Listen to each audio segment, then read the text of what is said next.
Oggi con la riforma Cartabia, se tu subisci un furto con destrezza, devi esporgere la querela. Vorremmo che questi episodi ritornassero ad essere perseguiti d'ufficio, quindi è lo Stato, è la polizia che deve intervenire e lo deve fare indipendentemente dall'atto formale della vittima.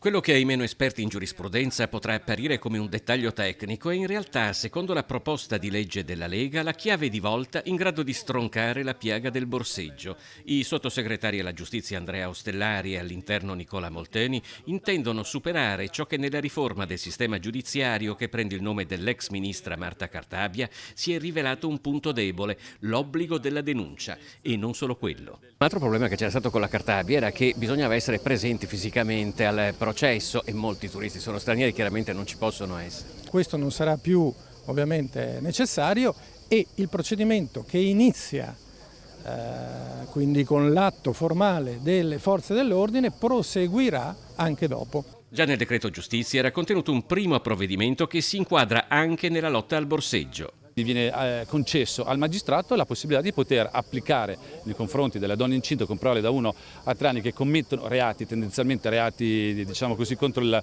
patrimonio, la possibilità di poter essere sanzionate, quindi di evitare l'impunità di essere sanzionate negli ICAM, che sono gli istituti a custodia attenuata. La possibilità di azione d'ufficio nel furto con destrezza senza obbligo di denuncia del derubato si inquadra in un nuovo pacchetto di proposte, come la possibilità di uno sgombero lampo in caso di occupazione abusiva di immobile e la tutela processuale alle forze di polizia, che potrebbero convergere in un decreto sicurezza bis. Come mai avete scelto proprio Venezia per questo annuncio? Abbiamo deciso in questa sede di presentare questa proposta di legge che rappresenta una rivoluzione anche da un punto di vista giuridico. Tutelare l'immagine anche di queste città significa garantire l'attrattività e potenziare il turismo nelle città d'arte. Significativamente, l'annuncio viene dato a Piazzale Roma, una delle mete preferite dei borseggiatori che colpiscono a Venezia. Accanto ad Alberto Stefani, Nicola Molteni e Andrea Ostellari, una folta rappresentanza di esponenti locali del partito, tra cui Monica Poli, la celebre lady pickpocket che smaschera e mette in fuga i borseggiatori. Stamattina ce li hanno segnalati